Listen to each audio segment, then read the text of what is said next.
اللهم صل على سيدنا مولانا محمد وعلى آل سيدنا مولانا محمد مبارك وسلم عليه.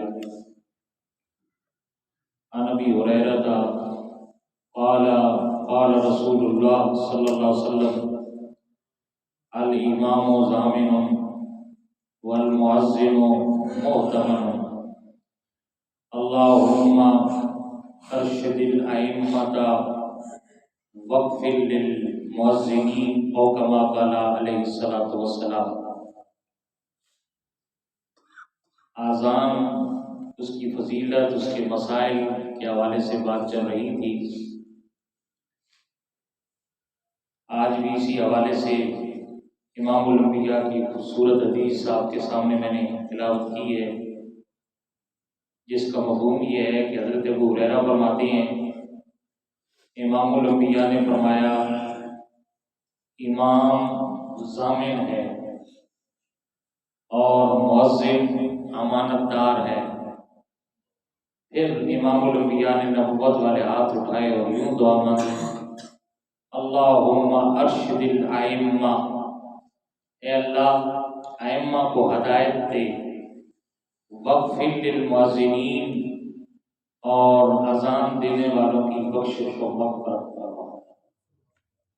چار باتیں اس حدیث کے اندر ہیں. مختصر سے وقت میں آپ کے سامنے تھوڑی سی گزارشات کرنا چاہتا ہوں. حضور نے پہلی بات یہ فرمائی کہ امام ضامن ہے. کیا معنی؟ کہ وہ قوم کی نمازیوں کی نماز کا ضامن ہوتا ہے. امام ان کی جو رکعت کی تعداد ہوتی ہے اس کی حفاظت کرتا ہے، رکوع اور سجود کا ضامن ہوتا ہے، قرات کا ضامن ہوتا ہے. ٹھیک ہے نا جی. نماز کی شرائط جو ہیں، اس کی جو واجبات ہیں، فرائض ہیں، سب چیزوں کی جو ضامن ہوتا ہے وہ امام ہوتا ہے. اور اس لیے امام کی خطا مقتدی کی خطا تصور کی جاتی ہے. یعنی امام سے اگر سہو ہو جائے تو سب مقتدی سہو کریں گے. سجدہ سہو ہم پہ ہے، کیونکہ امام کی خطا یہ مقتدی کی ہی خطا تصور ہوتی ہے. اور اگر مقتدی سے خطا ہو جائے تھوڑی بہت، یعنی نماز کے اندر کہیں سنت رہ گئی یا کوئی واجب کے فرائض کی ادائیگی میں تاخیر ہو گئی یا واجب رہ گیا، تو اس پہ سجدہ سہو نہیں ہے جب تک امام پہ نہیں ہے. ٹھیک ہے نا جی. یہ کوئی نہیں کہہ سکتا کہ امام صاحب بھولے ہیں جی میں کیوں کروں سجدہ سہو، ایسا کوئی نہیں، کیونکہ امام ضامن بن کے اس کو بھیجا گیا ہے. لہذا امام کی تابعداری کیا ہوتی ہے؟ واجب ہوتی ہے. وہ بندوں کی نماز کا ضامن ہوا کرتا ہے، ان کی رکوع اور ان کے سجود کا. ایک معنی تو یہ ہے. ایک معنی علماء نے یہ بیان فرمایا ہے کہ وہ نماز کے ساتھ ساتھ امام جو ہے وہ دعا میں بھی مقتدیوں کا ضامن ہوتا ہے. کیا معنی؟ کہ جب امام دعا کرتا ہے، چاہے وہ نماز کے اندر کرے یا نماز کے باہر، وہ اپنے سب مقتدیوں کو اپنی دعاؤں میں شامل رکھتا ہے. بے شک اگر کوئی مقتدی امام کے ساتھ اچھے خیالات نہیں بھی رکھتا، اس کے پیچھے نماز پڑھ رہا ہے، اس کو دل سے اچھا نہیں بھی جانتا، لیکن مقتدی امام نے کبھی یہ نیت بھی نہیں کی نماز میں کہ مولا میں فلاں کی اقتدا کر رہا ہوں، فلاں کی نہیں کر رہا، جو بھی پڑھ رہا ہے ٹھیک ہے پڑھ رہا ہے. اور جب دعا کرتا ہے تو اس وقت بھی یہ نہیں کہتا کہ میں فلاں کے لیے دعا نہیں کر رہا مولا، سب کو اپنی دعاؤں میں شامل کرتا ہے. حضور فرمایا وہ دعا میں بھی کیا ہوتا ہے؟ ضامن ہوتا ہے. نماز میں بھی امام جو ہے وہ ضامن جو ہے وہ تصور کیا جاتا ہے. تو بہرحال ایک معنی یہ بھی ہے.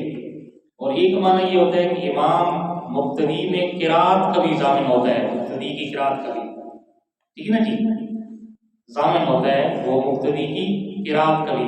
یعنی جب امام قرات کر رہا ہوتا ہے تو مقتدی کے لیے حکم کیا ہے کہ وہ خاموشی سے سنے، کیونکہ قرآن کی آیت آ گئی. اللہ تبارک و تعالیٰ نے ارشاد فرمایا وَإِذَا قُرِئَ الْقُرْآنُ فَاسْتَمِعُوا لَهُ وَأَنصِتُوا لَعَلَّكُمْ تُرْحَمُونَ. اللہ فرماتا ہے جب قرآن پڑھا جائے تو تم توجہ کے ساتھ اس کو سنو بھی اور خاموش بھی رہو. دونوں چیزیں، سننا بھی ہے، صرف سننا نہیں ہے بلکہ خود بھی خاموش رہنا ہے یہ قرآن کا حکم ہے، لعلکم ترحمون، تاکہ تمہارے اوپر رحم کی جائے، ٹھیک نا جی؟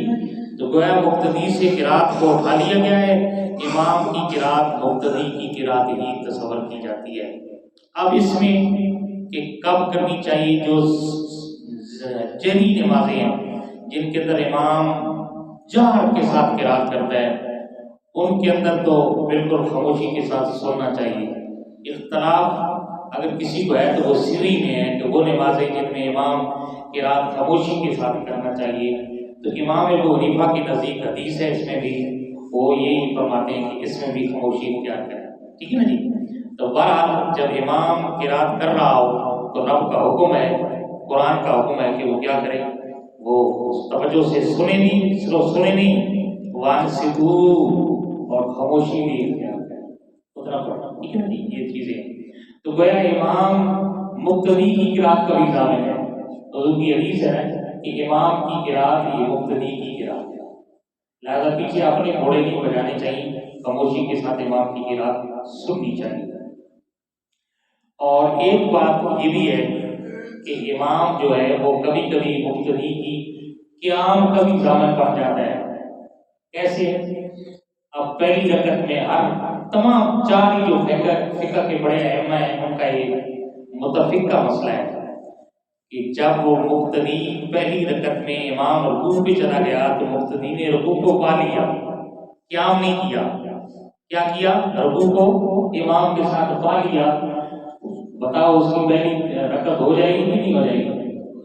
بولو، جس رکعت میں اس نے رکوع پا لیا امام کے ساتھ، وہ اس کی رکعت ہو جائے گی کہ نہیں ہو جائے گی؟ سب ائمہ کی نزدیک ہو جاتی ہے، ٹھیک ہے نا جی؟ اب وہ قیام تو فرض ہے نماز میں، لیکن مقتدی نے قیام نہیں کیا، اللہ اکبر کر کے رکوع میں چلا گیا امام کے ساتھ، ایسا ہی ہے نا؟ تو پھر کیا ہے، یہ گویا امام ضامن ہے مقتدی کے قیام کبھی کبھی قیام کبھی کیا ہوتا ہے؟ ضامن ہوتا ہے، یہ ضامن کا، ٹھیک ہے نا؟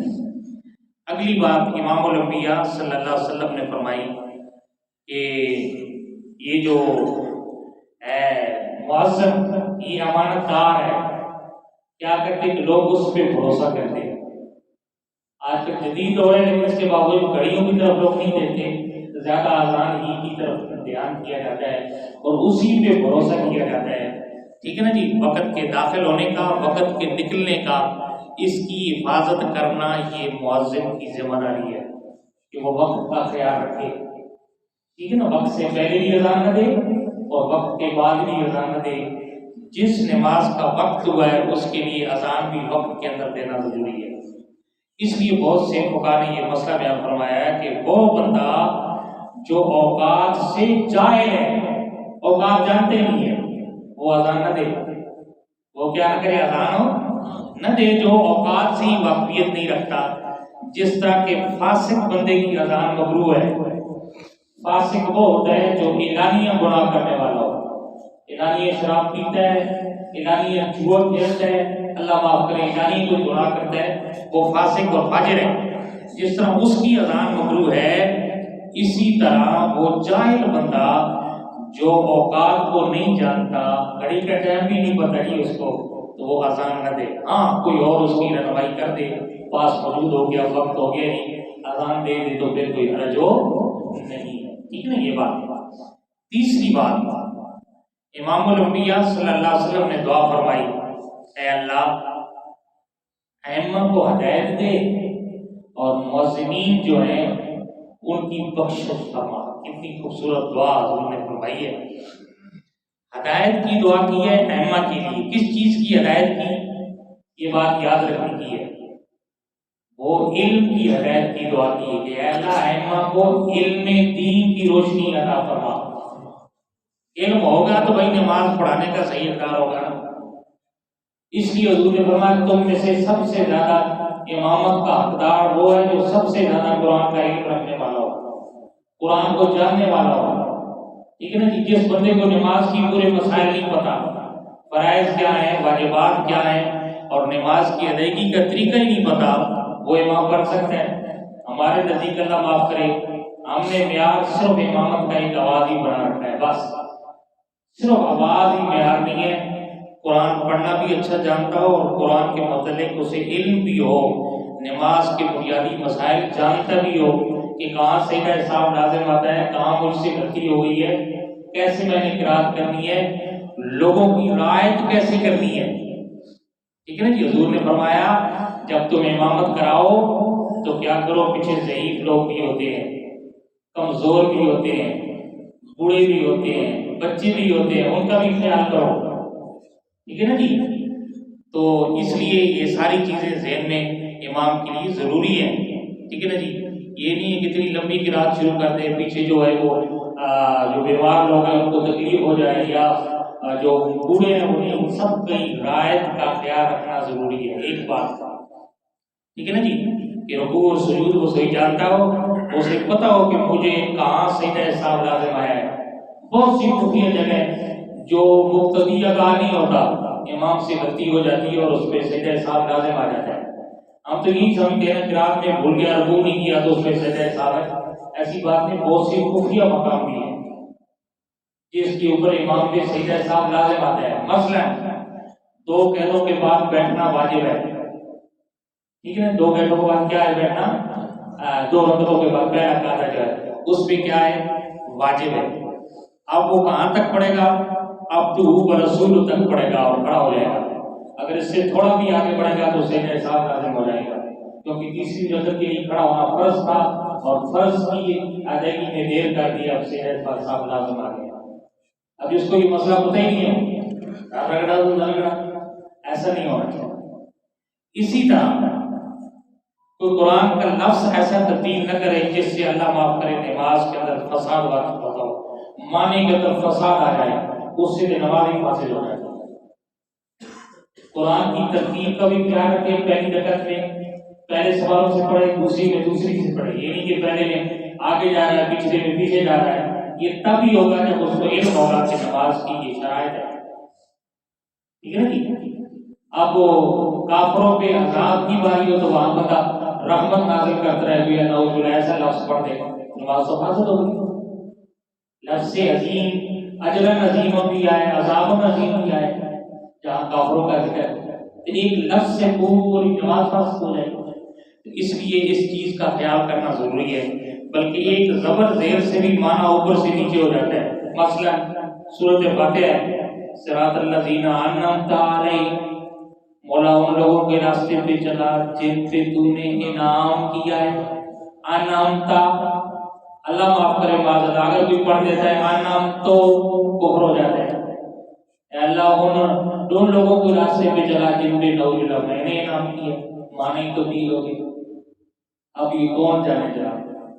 اس لیے قرآن نماز جو ہے اس کو پڑھانے کے لیے قرآن کا بنیادی علم یہ ضروری ہے، صرف آواز ہی فقط معیار نہیں ہونا چاہیے، قرآن اور فقہ کا علم اس کو جاننا ضروری ہے نماز پڑھانے والے کی۔ اس لیے میں نے پڑھا ہے کہ بڑے بڑے ائمہ محدثین نماز پڑھانے سے گھبراتے ہیں، کہتے ہیں ہماری اپنی نماز نہیں تو دوسروں کی ضامن کیا ہوگی قیامت والے۔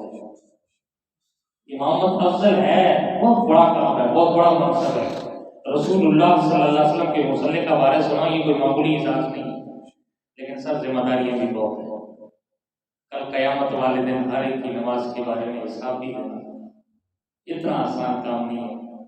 اس لیے حضرت ابوبکر کے بارے میں آتا ہے جب مصلی امامت پہ کھڑے ہوتے تو کاپنا شروع کر دیتے کہ ہم اپنی نماز نہیں لوگوں کی نماز کی نظامت بنا دیا گیا ہے، تو یہ کوئی معمولی بات نہیں ہے، بہت بڑی ذمہ داری ہے۔ اس لیے حضور نے دعا فرمائی۔ اس لیے ائمہ جو ہے نماز پڑھانے والے، میں کہا کرتا ہوں کہ جہاں تم اجتماعی دعا کرتے ہو وہاں اکیلے بھی نفس سے رو رو کے دعا کیا کرو، مولا اس ذمہ داری کی قابل نہیں تھے، تو نے دے دیا، اب تو ہی اس کا سہارا ہے، مہربانی فرما اس کو قبول کرنا ہے، ورنہ کل قیامت والے دن یہ لوگ پوچھیں گے کہ مولا یہ نے ہماری نماز پڑھائی تھی تو اب یہ ضامن ہے، بتائیں یہ مشکل ہے، بہت مشکل منصب ہے، معمولی بات نہیں ہے۔ لوگ تو اس کو بائیں ہاتھ کا کھیل سمجھتے اللہ معاف فرمائے، لیکن نہیں، بہت بڑا نازک منصب ہے، جہاں اس کے فضائل ہیں وہاں اس پہ گرفت بھی بہت زیادہ ہے۔ بس اللہ تبارک و تعالیٰ خود ہی ہماری رہنمائی اور کرم فرمائے۔ تو امام الانبیاء صلی اللہ علیہ وسلم نے دعا فرمائی ہے اللہ ائمہ کو ہدایت دے، یعنی علم کی عنایت عطا فرما، اور جو مؤذنین ہیں اے اللہ ان پہ رحم فرما۔ لازمی بات ہے، انسان ہے، ان سے بھی کبھی کتائی ہو جاتی ہے، نماز اذان دینے میں آگے پیچھے ہو جاتی ہے، اس لیے اذان جب بھی دے مؤذن تو کیا کریں، پاک اور صاف ہو کر اذان دیں، یعنی وضو، اگرچہ بھی وضو میں نے مسئلہ بتایا تھا اذان ہو جاتی ہے، لیکن کراہیت ہے، باوضو ہو کر اذان دیں، اللہ کے کلمات کہیں، عاجزی کے ساتھ کریں، تقوی اختیار کریں، اور زبان کو پاک رکھنے کی کوشش کریں، قرآن کی تلاوت کریں، تاکہ اللہ تبارک و تعالیٰ ہماری یہ سعی اور محنت قبول کر لے۔ تو بس آپ بھی دعا کیا کریں، ہم ناچیز کو بھی اللہ نے یہ ذمہ داری دی ہے، ہم اس قابل تو نہیں تھے، بس اس نے دے دی ہے، بس اللہ کرے دعا کریں کہ اللہ اس کو قبول کرے۔ ہم سمجھتے ہیں ہزار آنکھ ہوتا ہی ہیں ہمارے، نماز پڑھاتے بھی پڑھتے بھی انسان ہونے کے ناطے ہم کما حقو نماز نہیں پڑھا سکتے، لیکن رب نے ذمہ داری دی ہے، بس دعا کریں اللہ تبارک و تعالیٰ اس کو قبول کرے۔ اللہ عمل کی توفیق نصیب فرمائے۔ وما علینا